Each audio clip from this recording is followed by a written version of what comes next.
Sometimes listening brings a smile to your face. Sometimes you laugh out loud. It was known to happen to my brother about 4 times a minute. If listening to Car Talk, Wait, or any show brought you some joy this year, now's a great time to give some back to your station, which helps make it possible for all of our shows to exist. Go to donate.npr.org/cartalk, then share why you donated with the hashtag WhyPublicRadio. And thanks.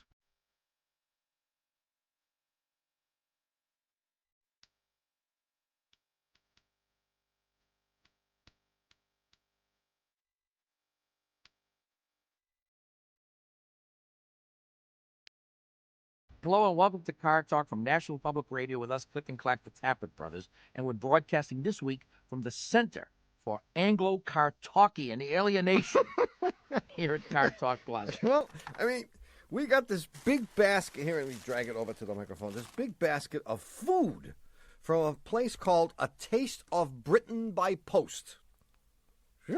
Dear Car Guys, we at A Taste of Britain by Post were saddened to hear your condemnation of our national culinary prowess. I don't think it was an out condemnation. Oh, I think so. I mean, I think it was something like, yeah! Oh, maybe. Something like that. Yeah. About English food. Apart from the gross injustice of your comments, I don't think so. We feel that since you have already alienated any French listeners you might have, it would be unwise to pursue a course of systematically lambasting European nations. I love it. I didn't realize we were doing that. I think we ought to go at the Danes next. They're pretty vulnerable. As I'm sure you know, we Brits are all highly educated, discerning, witty, sophisticated, and cultured. And they all have that good British accent, too, which helps. Yeah. We therefore comprise a large percentage of NPR listeners, and you cannot afford to lose us. When did we ever worry about that? We only got as long as we have 6. Six is the magic number. You get below 6 and you got to start worrying. We have 6, and none of them are Brits. Moreover, anymore, we should be natural allies, as the British have been disdaining the French for centuries. Ah, geez, boy, this puts a new light on this. New wrinkle into things. We have steadfastly resisted their punctuation, and when we order a fillet, it rhymes with skillet. That's right, a fillet. And there is an H pronounced resonantly at the beginning of our herbs. God bless you. We produce the Rolls-Royce and the Jaguar, whereas they are responsible for the Peugeot and Renault. Renault, yes. To us, the greatest of all puzzlers is how come the French got the good food and wine, whereas we Brits got blank. Which brings me back to your caustic comments. I didn't know they were caustic, but they probably were. We love our food. We grew up with it. We cherish it. They sent us this whole... I mean... They're asking us. I just put the names of them. Well, give one of those things in the red bag. The red bag. They're called twiglets. Go ahead, just try one. I tried them, and they first of all, try a twiglet. They look like fried small intestines of some I don't know what creature. And I can only imagine that's what they taste like, because I don't know what fried small intestines taste like, but these don't taste too good. Well, George Preston, one of the guys here at the station, we were just sitting out there in the cafeteria room with all this stuff, and the bag is open. He thinks it's like chips. And he just casually leaned over, stuck his hand in it, stuck one of these in his mouth, and the next thing he said was, what's that? I mean, they gave us things like specialty piccalilli. That might be good. The pickled onions. Pickled onions might be all right. We haven't opened the jar yet. Ginger preserve might be okay. And then some weird-looking stuff called Marmite. Oh, yeah. You know, they mine that in Utah, I think. I suspect that this is something like the Vegemite that the Aussies eat. Oh, yes. And who signed this letter, anyway? Jill and Joel Browning. In spite of your cruel words, will remain your devoted listeners. Well, Jill and Joe, thank you very much. We really want to thank you, and we'll try to be nice. I'm drinking the ginger beer that was in here, and it is excellent ginger beer. Is it? Jill and Joe, thanks for the ginger beer. Okay, now if you have a nice, polite question for us about your car, because we are nice and polite guys, you can call us at 1-888-CAR-TALK. That's 888-227-8255. We're getting ready. My brother is removing his sweater. That means now he's going to remove his headset. We're not ready yet. The headset's back on. What happened to your hair today? Hello, you're on Car Talk. Hi, guys. How are you? We're great. What's it to you? No, there's only one of me. Who's this? My name's Betsy, and I'm from Connecticut. Hi, Betsy. Connecticut. Connecticut. You don't want to divulge the town. I live in Sanford, in Fairfield County. So you could probably guess what kind of car I drive. Yeah, Mercedes. No, I don't. Oh, you should. I don't. No, I have 3 children. Dodge Caravan. Chrysler Town and Country. There you go. There you go. Sure. I used to have a Caravan, but I've moved up. But you moved up. You moved up. I love it. Of course. So here's the question. Yeah. Every year when the weather gets cold, my shocks start squeaking. I think it's my shocks. And I take it into my friendly local mechanic, who I think is wonderful, and I really like him a lot. And I say to him, Cola, it's doing it again. His name is Cola. Cola? Like As in Coca-Cola? Yeah, I think he's like from Poland. Cola. I'm not sure. But I say it's doing it again, and he says, oh, yeah, I know, it's squeaking. Mm-hmm. And I say, yeah, it's squeaking, and he says, don't worry about it. So should I worry about it? What are the conditions under which you hear the squeak? When it's cold. And you do what? And I drive over bumpy areas. When you hit a bump, you hear Yeah. just one time, or maybe a couple of times. Yeah, And if the road is washboardy, you get. No, the first. You sound like a cockatiel. My kid said. How many miles are on this town and country?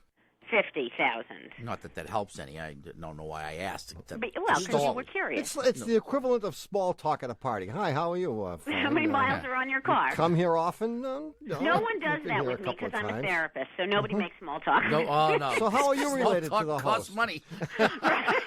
So do you work with Sally or what? No, I don't. Oh, really? Oh, you used to be the neighbor. I understand. That's right. I can't talk to you about her, I say. Sally? Who's Sally? I just walked in. Well, talk to me about my car. Well, I think you may have noisy bushings, noisy suspension bushings, control arm bushings and the like. Mm-hmm. It should be easy enough for him to reproduce this by bouncing on the bumper. Right. So he can do that in the shop. Mm-hmm. And it sounds like it's coming from the front, I assume. No, it doesn't sound like it's coming from the front. Oh, we wasted Betsy, an hour. Come on. Where's it coming it's from? It's only coming from the back. It's only coming from the back. Scratch just about everything we said. Yeah. You don't have Let's any. start over. My name's Betsy. Hi, Betsy. Betsy. Where are you from? I bet you have a Chrysler Town and Country. How long have you known Sally? Do you work with her? You work with Sally? No, I don't even know who she is. Jeez. All right. It All comes right, so from let's the start over, back. guys. It's only coming from the back, I think. Well, there are bushings in the back, however. There are suspension bushings, and it could be those that are making noise. So he's going to have to figure it out by pushing on the rear bumper then. Yeah. And he's going to have to reproduce the noise. But if it's coming only when it's cold, I wouldn't be surprised If it's bushings. if it's bushings. And it may even be a shock absorber bushing, in which case you replace the shocks. Okay. And if it's bushings, am I in any danger while I'm driving this car? No, wheels are not going to fall off or anything like that. Okay. Absolutely not. What are bushings? Bushings are rubber and steel devices which allow one piece to pivot against another piece. Okay. You understood that? Vaguely. Well, I Sounds mean, kinda like socks. if you had two pieces of metal and they had to pivot against each other, if it was just would metal hurt. against metal, it would hurt. Right. And everything would wear out. And the And bushing, it would squeak a lot, it would make In horrible the noises. cold, would it squeak a lot? especially in the cold. Yeah. Okay. But the bushing is the thing that's between those two pieces of Yeah, the metal. bushing is the buffer, so to Okay. speak, and it also allows movement. And Okay. when it gets rusted or when it gets worn out, it can make a squeaking noise. Okay. That Okay. makes sense. All right. Thanks, guys. See ya, Good luck, Betsy. Say hello to Pepsi for us. See you later. Have fun, guys. Bye-bye. Bye. 1-888-CAR-TALK. That's 888-227-8255. Hello, you're on Car Talk. This is Veronica. I'm calling from Wareham, Massachusetts. Veronica. Yes. Wareham. I know where Wareham is. Yeah. Isn't there a big dump in Wareham? No, that's Rochester. Oh. That's the next town over. Oh, okay. Just checking. So what's on your mind, Veronica? Well, I've got a good one for you. This is, I think it's a guy kind of thing, and perhaps only you guys can answer it. Okay. We'll try. All right. My husband wants to buy an old Land Rover. An old one. An old one, like 1963, 1964. Yeah. And I can't understand the appeal of this Oh, my. this ugly thing sitting in my driveway? Veronica. What am I missing here, guys? I You hate gotta to help me out. defend guys in matters like this, but I have to side with your husband. Oh, I think I don't get it. I don't get why you need something with a 107-inch wheelbase just to drive through Boston traffic. But maybe that's reason enough, Boston traffic. I don't know. I mean, an old Land Rover. Yeah. How old, 64? Yeah, 64. There's one that he's looking at. It's a 63. It's been a frame-up restoration, which scares me. But how does one get parts for this thing? They Well, don't that's even make the them anymore. charm of a vehicle like this, that you cannot get parts. And it's that challenge. Men need challenges in their lives. And they need insurmountable challenges. Yeah. He knows that parts are not available for this. He knows that it'll sit in the driveway much more than it's driven. But he knows also it's going to infuriate you, seeing it there every day. And that will be a challenge in itself, dealing with your emotions and your hatred for this car, to keep your bond, your marriage together. So guys need challenges, and this is just one little thing. One little thing. Yeah, I don't think I'd let it get to you. There'll be others. Well, either that or he's just trying to get you ticked off. No, I don't know. Maybe it's like when you watch Born Free at a very young and tender age. Of course.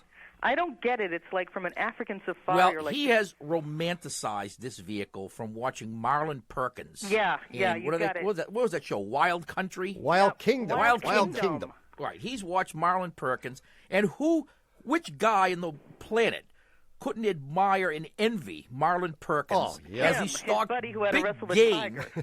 Right, as he wrestled the tiger for the microphone. So obviously when he sits in this thing and puts on his khaki jacket, which he's got stuffed under the seat, and his And the pith hat. helmet. It's only the reason he only wants it for the hat. No, it's going to be one of those hats with the brim that the goes up Aussie- on the the side. Aussie-style hats. The Aussie-style hat. Oh, okay. That's probably the only reason he wants the vehicle. That'll give him an excuse for wearing the Right, hat. and he may even strap on when he leaves the house his Lone Ranger 6-shooter. I mean, guys like to relive their days of freedom from the past. I don't know if women like to do this, but I'd venture to say that there are more guys that listen to oldies radio than there are women that listen to oldies radio. We've discussed this at great length before. In fact, there was a joke just a couple of weeks ago that my brother got the answer to right away. What's the difference between men and government bonds? No, I don't know. Well, the answer is that government bonds mature. Right. And we know Eventually. that men never. But, I mean, when they say that men are just little boys in bigger bodies, and that's it, man. We just never grow up. So I have to look at this ugly thing in the driveway and just say, well, it's my husband just being a guy and doing what guys do best. That's it. That's it. And you got to think of all the other things that could be worse than this. And you can Gambling, still... drinking, carousing, you know them all. All right. It's all right. Count your blessings, will you, Veronica? I am. All right, you got me convinced. I'll let him get the thing. All right. Best of luck. Thank you. See you later. Bye-bye. 1-888-CAR-TALK or 1-888-227-8255. Hello, you're on Car Talk. This is Wayman. Wayman. Yes. Wayman. No. M-O-N. Wayman. Wayman. Yes. And where are you calling from, Waymon? I'm calling you from Portland, Oregon. Really? Yes. Wow. You know where it sounds like you're calling from? What? Yeah, You know where it it's sounds like a casino in Las Vegas. No. What? It sounds like you're calling from a bookie joint. A bookie joint? No. No, I can hear the pinball machine in the background. No, that was a phone. Yes. This is a more distinguished operation. Oh, it is. We're stockbrokers. Pinball machine, that's the same Bookie thing. joint, same thing. Yeah. So, what's up? Okay, I have a problem with my car. Yeah. It's an 89 Ford Probe. And you're a stockbroker? Business must be bad. Business is fine. is? You don't have to have a macho car just because you're a broker. Not macho, but you got to have a BMW. I mean, come on. Now, he's working his way up. He's just a junior broker. Wait, do you have Exactly, red suspenders? Do I have reds? I do have some, yes. Okay. Then you're on your way. Yeah, they're in the I didn't wear them today. Okay. So you got an 89 Probe. Yes. Okay, the car, because we live in the rainy city here, there's a lot of moisture here in Portland, so the car steams up my inside quite badly in the wintertime. And there's no leaks. I mean, I don't see any leaks anyway. You got water coming in. But where? And what's happening is you have so much water in the car. No, because you'd see that. I mean, no, you don't. The carpet would be wet or something. No, you wouldn't necessarily. This is a classic problem. This is a classic. You have a sunroof? No, that's what I'm saying. There's nothing. Do you have windows? Would you like a sunroof? do you have a windshield? No, I'm going to tell you that you have water coming in. I mean, I trust it when you run the car. Yes. You run the air conditioner in the winter, because that will remove moisture from the car. Do you know that? No, I didn't know that. Well, if you run the defroster, I believe the air conditioner comes on automatically in this car. If you don't run the defroster, you should always have it on outside air. You know, there's a choice. Yeah, that's what I do. I always have it on outside air, always. There you go. You do. Okay, that's good. That's good. So if you're doing that and you're still fogging up, yeah, something else. You have water getting into the car somehow, and that water is vaporizing and it's condensing on the windows. It's all the windows? Yeah, all of them. Rear, front, sides, all of them. You have a leaky windshield. Yeah. But how would I find it? Well, you take it to your Ford dealer. Probably if you get down on your hands and knees and stick your hand up under the carpeting, either on the driver's or the passenger side and in the back. Yeah. You will feel dampness. Okay. But you've got to fix it, because what will happen eventually is you'll begin to grow mold spores. Yeah, I don't want that to happen. Oh, man, then you'll have to burn the thing. You remember the guy? I remember the guy that called in that lived in Connecticut. Yeah. He had it hit cars, was smelling pretty bad. You remember? Yeah. I remember that. Yeah. So I don't want. Well, he no longer lives in Connecticut. They voted him out. He moved to Portland, Oregon. Hey, good luck, Wayman. Thank you for your help. Hey, thanks for calling. See you, man. Bye-bye. Bye-bye. Okay, Tommy, do you remember last week that I gave you little hints to refresh your memory of the puzzler? I'm going to try it again since you did so well last week. I did well? Well, no, not really, but we'll try it again anyway. All right, go ahead. I'm ready. Okay, here's the first hint. Name the first ugly four-letter word that comes to mind. Work. Very good. Now, tell me the part of the day that you traditionally sleep through. Night. No, in your case, I was looking for morning. The puzzle was about driving to work in the morning, and I'll have the answer in just a minute. My job is a 64. It's a real old timer. Got a bundle manicure and a Spidey coat primer. Silent steel of a 2-ton truck.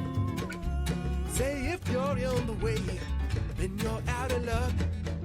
My job growls like a bear. Got no power steering. It can turn on a pizza pie in a half-acre clearing. I got to go through the wing window, open up the door, hit the show on the road. My job goes. And even though cardiologists everywhere say, "Oh, pass the trans fat," whenever they hear us say it, this is NPR. Hey, as we transition into a new year, it's worth looking back on the last 12 months. Okay, scratch that idea. Let's look forward to 12 better months instead. Whatever happens in 2018 will be your constant companion. From laughs to ideas to thoughtful analysis, your pals at Public Radio will be here with you. If listening to a show this year changed the way you think or behave, helped you explain tough things to your kids, or just allowed you to laugh and feel better for a bit, help us continue our work. Support your station today. Go to donate.npr.org/cartalk, then share why you donated with the hashtag WhyPublicRadio. And thanks. Hi, we're back. You're listening to Car Talk with us, Click and Clack, the Tappert Brothers, and we're here to talk about cars, car repair, and, of course, the answer to last week's puzzler. And this was an automotive puzzler, I guess. Not only do I remember the puzzler, I even know the answer. Well, no one likes to follow a city bus. They're ugly, they're noisy, they're smelly, they're big, they're slow. And I was like, I recall correctly, I said, I just described my brother. And anyway, in our fair city, they don't even have the decency to pull over to pick up and discharge passengers. They just stop in the middle of the street. But I discovered something interesting lately, and I don't know why I didn't discover this before. About half the time I drive to work in the early morning, I repeat, early morning. Some of us go to work in the early morning. Barbaric. It's barbaric. I don't mind following the bus. In fact, I look forward to it. The question is why? Get a nice whiff of diesel fumes. Wakes you right up. It's like is that it? There's caffeine in diesel fuel? And I gave this hint. If it's snowing, I usually don't want to follow the bus. I didn't want to mislead anyone thinking that the bus would be blazing the trail for me. Yeah, all right. You know, and I'd be following behind. So I wanted to put that to rest. Yeah, so if it's snowing, you don't want to follow the bus. I don't want to follow the bus. Wow. And the reason I don't want to follow the bus is when it's snowing, the sun isn't out. Now, everyone knows that the sun rises in the east and sets in the west. Get out! But it doesn't. It only does that a couple of times a year. In the winter, in fact, in the dead of winter, the first day of winter, it rises the farthest southeast that it ever rises, and it sets the farthest southwest. That is, if you live in the northern hemisphere. And when I drive to work, one leg of my long journey to work is facing the rising sun in the southeast. And because I leave early in the morning. Yeah, it's right on the horizon, and nothing except a big fat bus will allow me to see well enough. So he gets blinded. If you let him run the pedestrian zone. all you can see, of course, is the back of the bus, which that's good enough. It's better than anything else. Better than having a bright light shining in your eyes, which is what usually happens when the police pick you up. So who's our winner? Oh, the winner is Barry Fisher and his students at Eisenhower Middle School in Rockford, Illinois. No kidding. Barry Fisher and his entire class. Barry probably figured that by putting "and students" in parentheses in his email, we would feel obligated to send him like 25 Car Talk prizes. Of course. Well, dream on, Barry. We are sending you 25 $1 gift certificates instead of the usual $25 gift certificate. Good luck. Well, you can pull them together and, make 125, or each of the kids can go on visit the Shameless Commerce Division and buy something of their choosing. Exactly. And spend, for $1. And spend some of their parents' money at the same time. What anyway, for $1? Nada. Not on our, not with us. Anyway, we'll have a new puzzler coming up in the third half of today's show. In the meantime, we'll take your calls at 1-888-CAR-TALK. That's 888-227-8255. Hello, you're on Car Talk. This is Joe from Dayton. Joe from Dayton. Dayton, Ohio. Yeah, we know. Ohio must have more recognizable cities than any other state in the country. I mean, for a small state. But you're right. Ohio, man. I mean, Utah. Go ahead. Name me 3 cities in Utah. Salt Lake City. Lake. That's it. That's it, my man. one. But Ohio, you've got Dayton, Toledo, Cincinnati, Cleveland. Columbus. It's four. No. There's more. There's more. Go ahead. Columbus. Columbus, yeah. Right. Toledo. Yeah, Akron. Akron. Of course. Toledo. Procter & Gamble. Aren't those cities the sister Cincinnati. cities? Anyway, Joe, it's been a pleasure. Okay. What's up, man? Well, I've got this Volvo that I bought, and I love it to death. It's the first kind of car that I've had like this ever, but it's got over 200,000 miles on it, and it's got problems galore. I could be on your show. It could just be Car Talk with Joe every week for probably 2-3 months. What year is it? It's a 240. Right, it's a 240. It's a station wagon. The big problem I have right now is the idle. It starts out where I'd like it to be, right around $1,000, and then as it heats up, it goes to pot, and it goes to like $1,700, almost $2,000. It just seems like it's idling way too high. Oh, it goes up. It goes up as it gets warmer. You have leaky injector seals. Oh. Well, that was easy enough. Sure. Well, just a guess. Because, usually it goes down when things are happening bad. And if it goes up, you're getting too much fuel. Okay. Is that going to be hard to fix? No, the injector seals, the way you're going to find this out, well, you might want to take it someplace, but because... Ooh, I don't want to do that. No, Are you willing to risk a fire? Sure. Actually, this is something you could do in the driveway. We have a little device which we attach to a propane torch. Okay. And you don't light this thing. What you do, it's a little nozzle that allows you to send a very small amount of propane through a little wand. Okay. So you open the valve on the propane thing. I don't know where you buy these. Maybe an auto parts store would have it. It's a vacuum leak detector.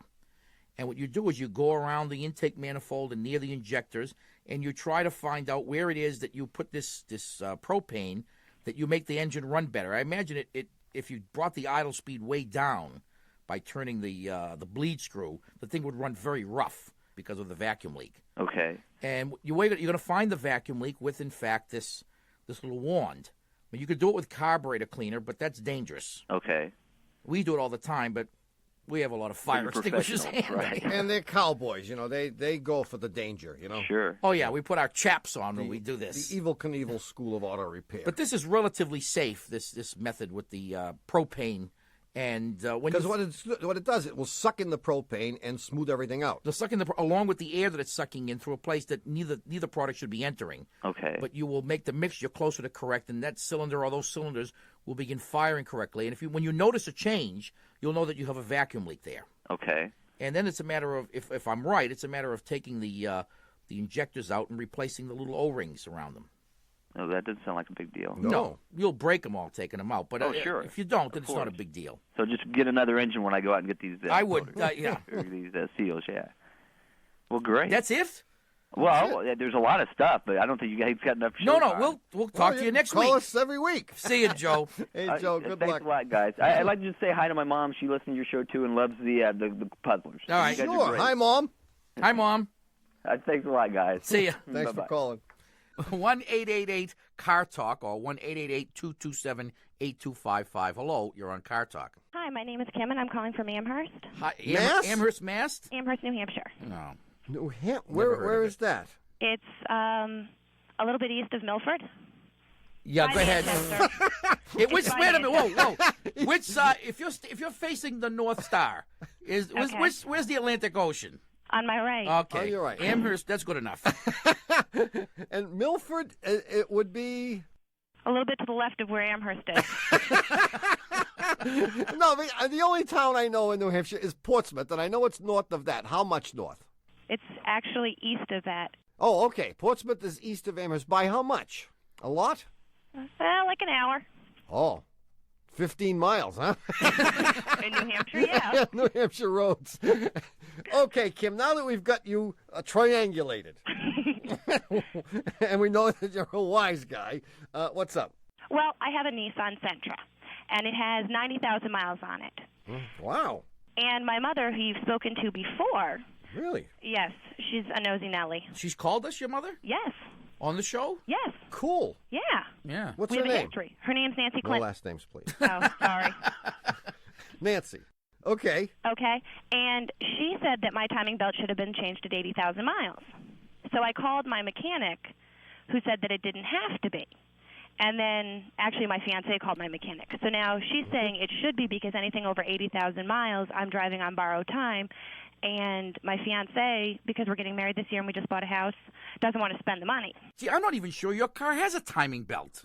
It has to, doesn't it? Your car may have a chain. Okay. Did you consult the Nissan dealer? No.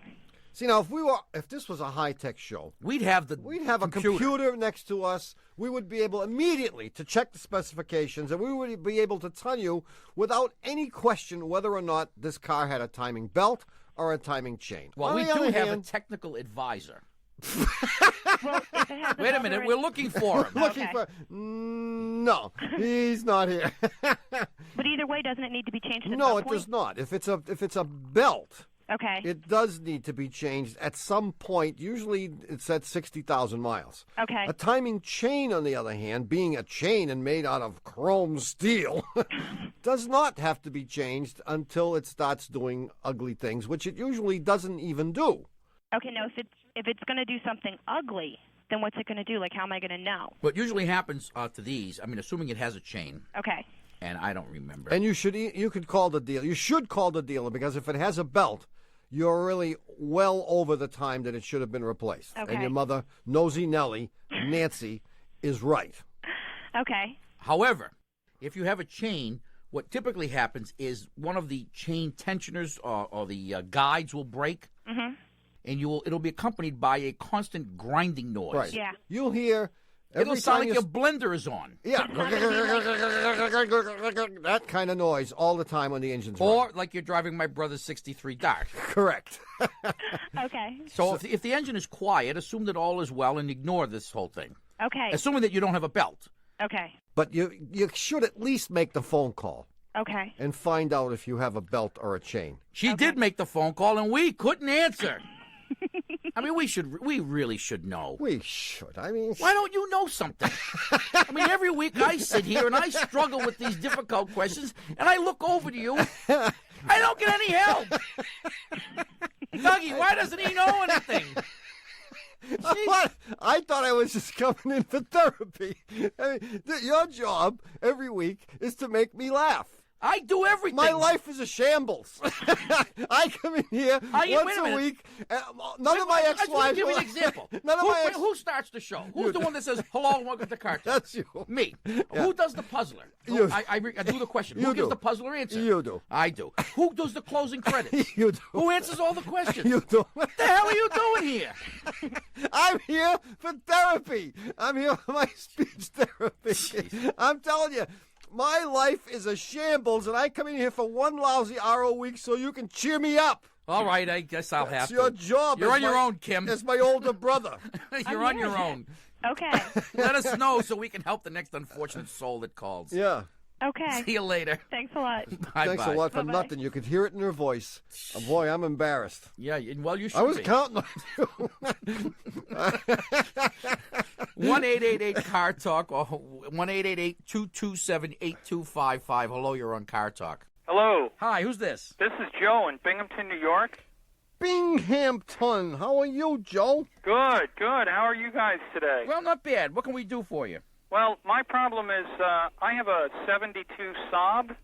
That is your problem, isn't it? Saab 99. That's right. That's right. About 6 weeks ago, the transmission started to make a noise. Growling noise? Well, yes, but this was a little, I mean, it's old. It's always growled a little, but this is worse. This was a little bit more of a kind of a rattling, whooshing sort of noise. When does it make the noise? It just makes it intermittently, usually at a like a high idle. At a high idle when you're in gear or not in gear? It seems to do it. It seems to do it either way, in gear or out of gear. Now, the thing is, what I did was I drained the gear fluid. Yeah. And about a dozen little pieces of metal came out. That's all? Yes. Now it works fine. Any boulders? No. Yeah. None larger than about, I don't know, a quarter inch. Yeah. Non-magnetic pieces, I bet. I didn't test. Ooh. Oh, you must test. It's very we important. must test. But Yeah. that's all right. Suffice it to say you have pieces. Yes. Yeah. And you have noises. Yes. Will this noise go away when it's doing it? Can you make it go away by stepping on the clutch? Yes. It always You goes away. can. Yes. Good. Well, Good. then we know that the noise is in the transmission. Right. Right. And you have to decide if you want. There are two approaches, basically. There's one which I call the doomsday approach. Right? And the other one? Preventive. Preventive. Yeah. You can have somebody take this thing apart and try to fix it, but that's not exciting. The doomsday approach is really the exciting approach. Right.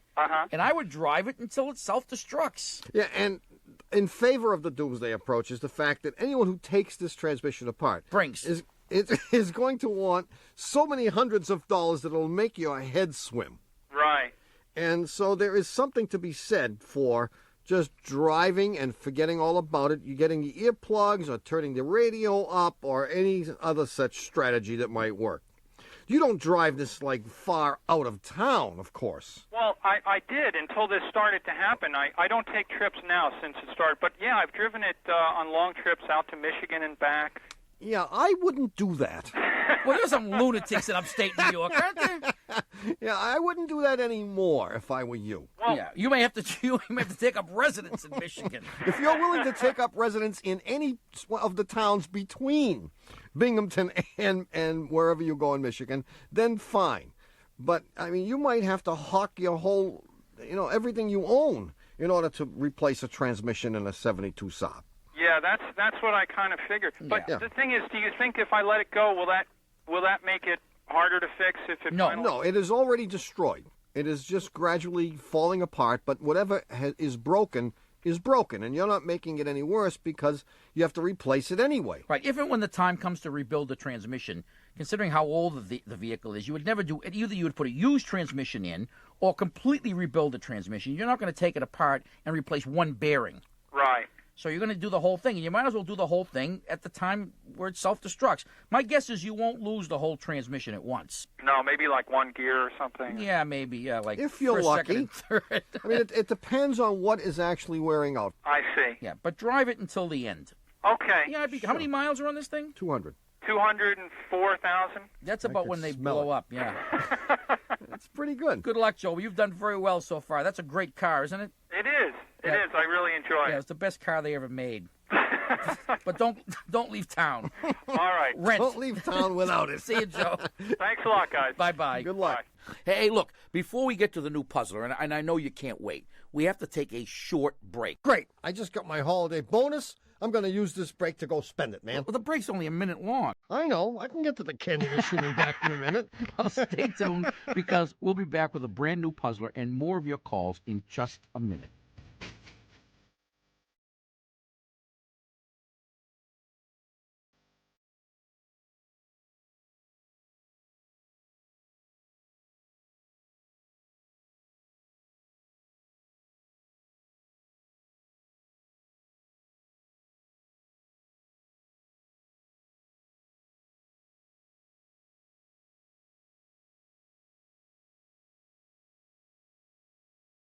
And even though the National Mummy Association lobbies for tighter ear wrapping standards whenever they hear us say it, this is NPR.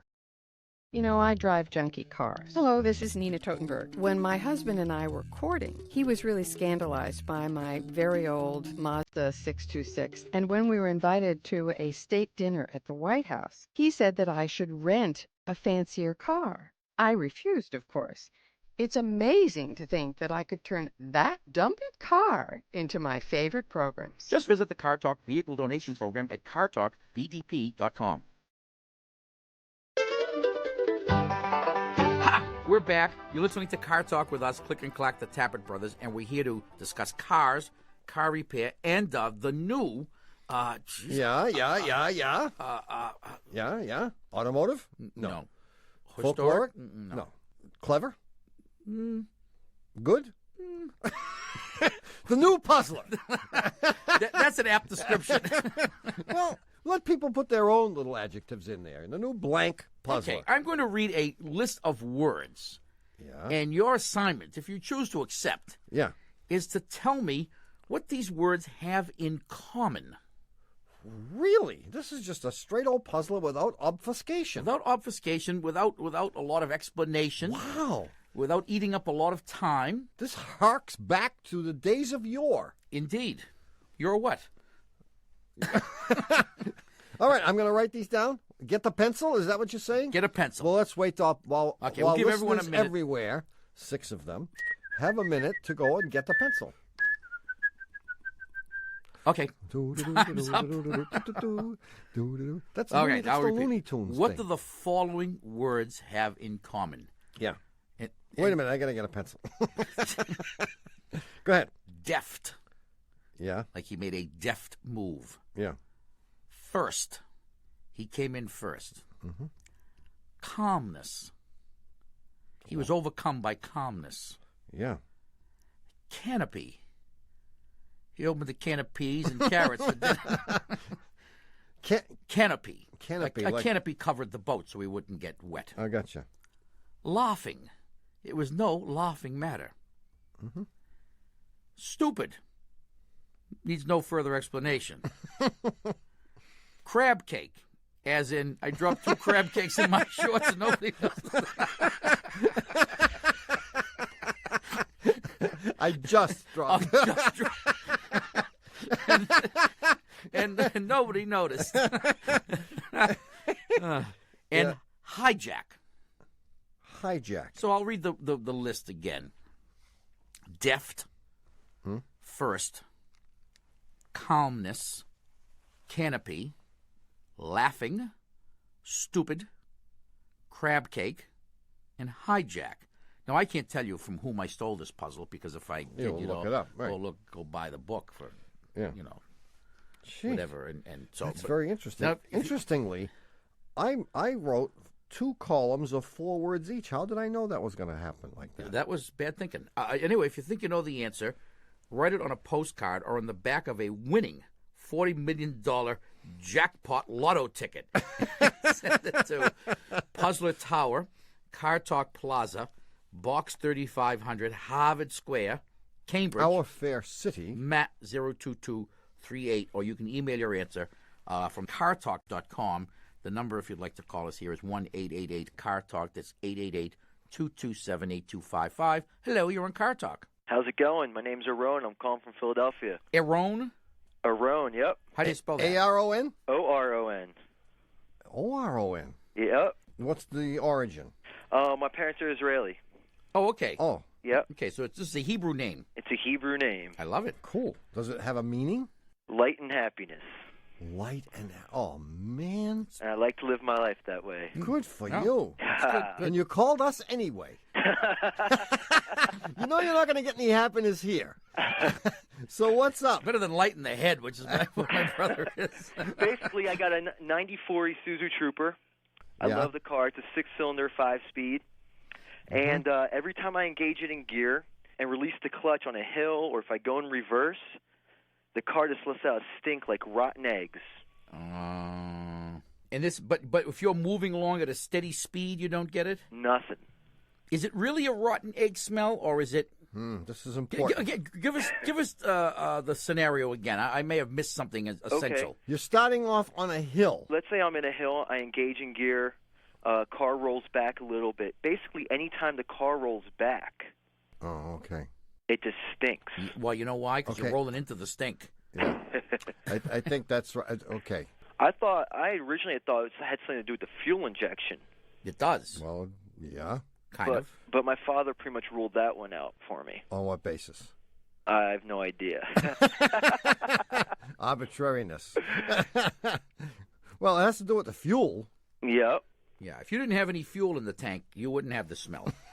and what's happening is your catalytic converter is making hydrogen sulfide gas. Okay. Which smells like rotten eggs. Rotten eggs, among other things. Yeah. This is the classic high school chemistry experiment. Mm-hmm. And this is how you drove everybody out, and then you say, "Wow, we could make stink bombs out of this." And where can we get this stuff? You remember those days?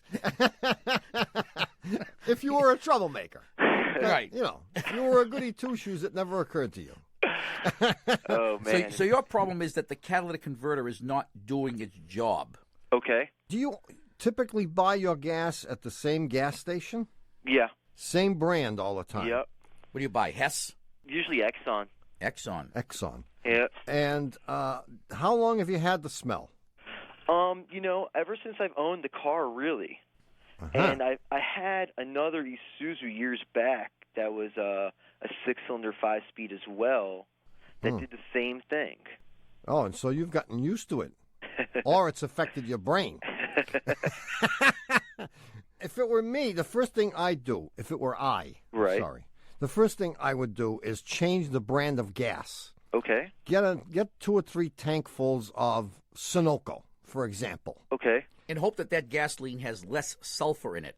Yeah. And if that's the case, but it may be that only works temporarily. I mean, it's all coming out of the same ground, isn't it? It may well be. Okay. But it's worth a shot. It's one of those, do I want to spend all this money or do I want to take a long shot?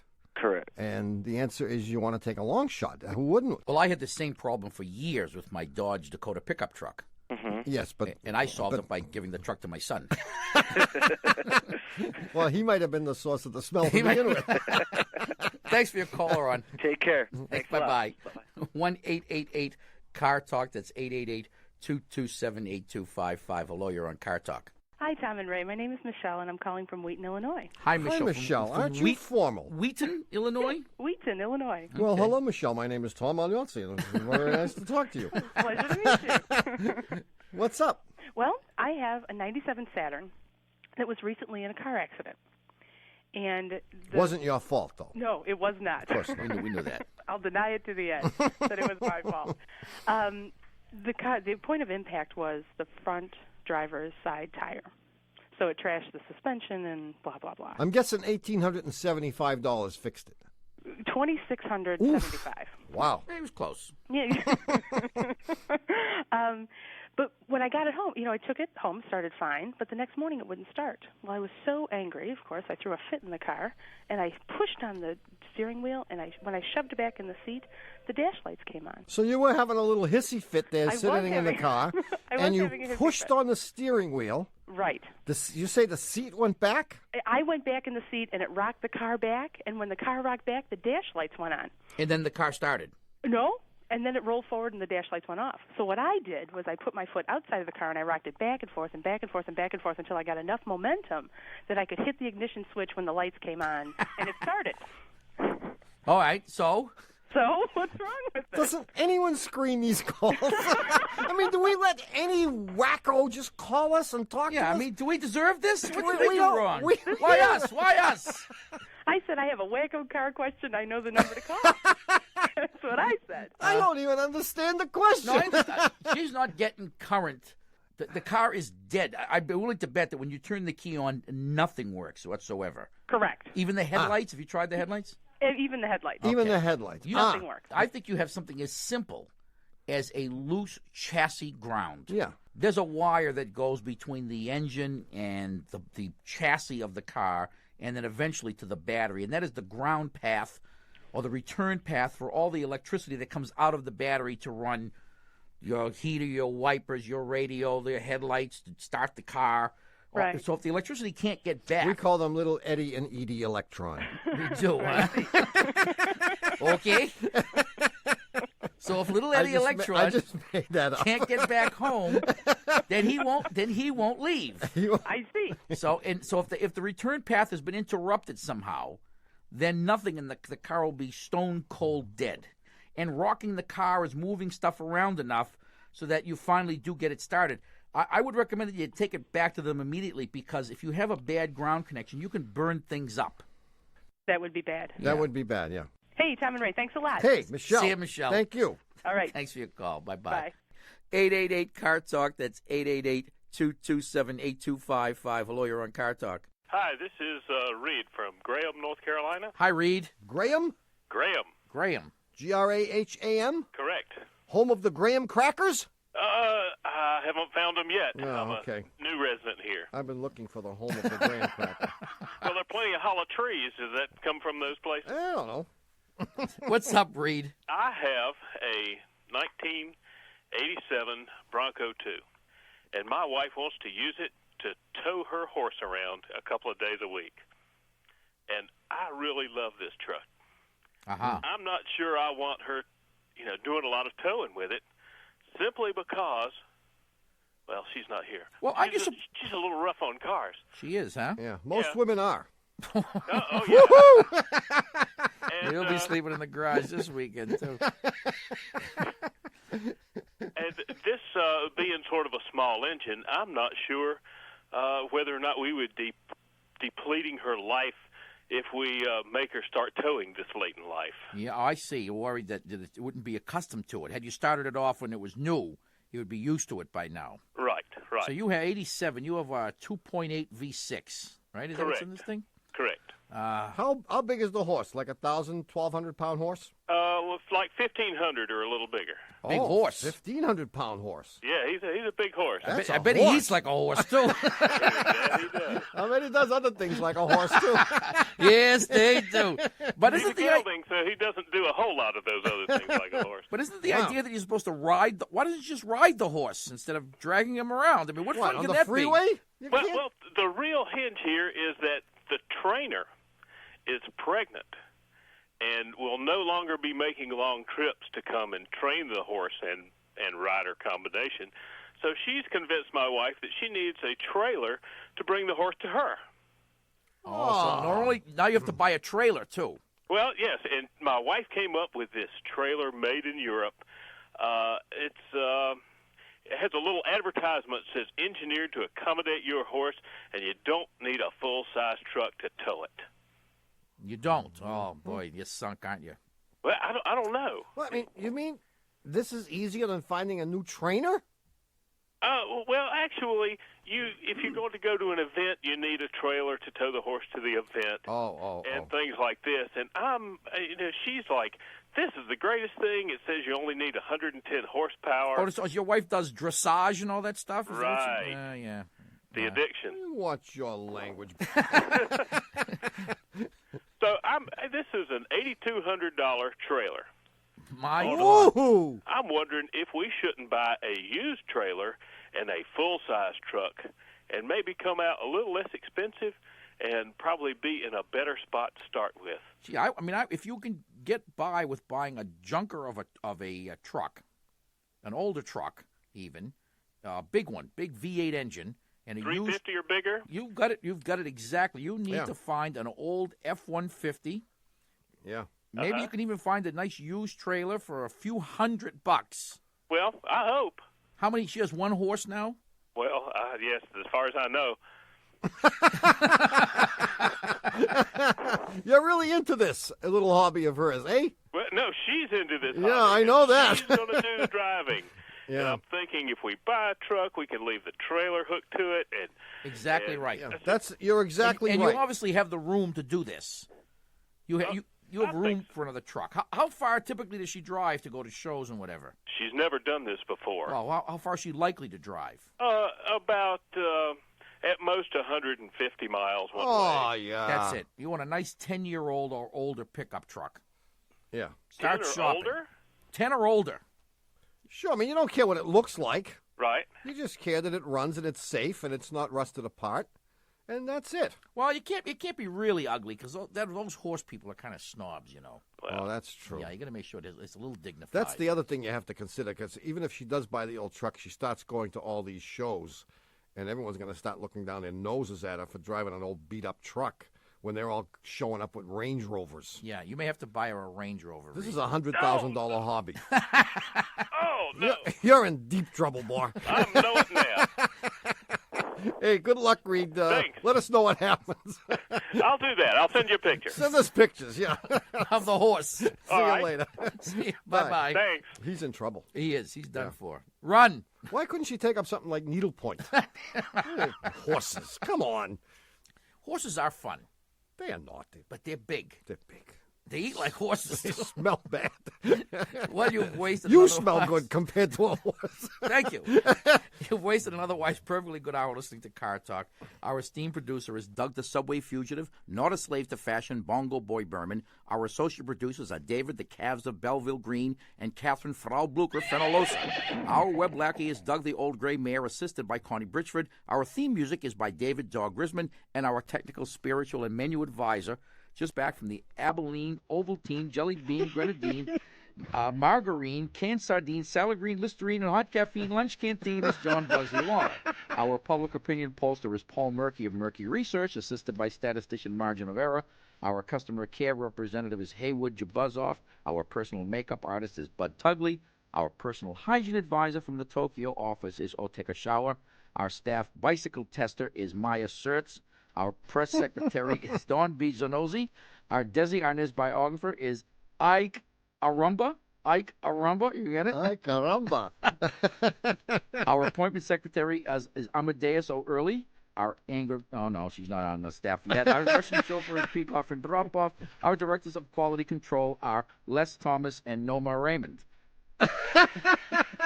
And the head of our working mother support group is Erasmus B. Dragon. Our chief counsel from the law firm of Dewey, Cheatham and Howe is Hugh Lewis Dewey, known to the pigeons in snowshoes in Harvard Square as Huey Louie Dewey. Thanks so much for listening. We're Click and Clack, the Tappert Brothers, and don't drive like my brother. And by the way, yes, don't drive like my brother.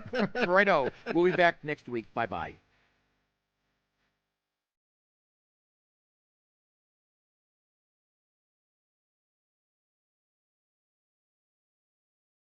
You can get a podcast of this show, which is number 1752, and check out our mildly disappointing clothing and best of collections all over at cartalk.com. Also this week at cartalk.com, free home delivery. That's right. In addition to soiling your car or kitchen with Car Talk over the radio, you can get a copy of the show every week delivered right to your phone.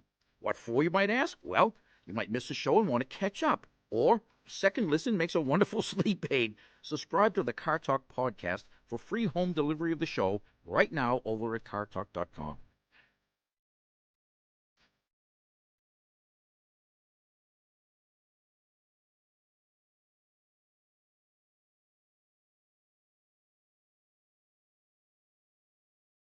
Car Talk is a production of Dewey, Cheatham and Howe and WBUR in Boston. And even though all the creamers in the NPR fridge simultaneously curdle whenever we say it, this is NPR.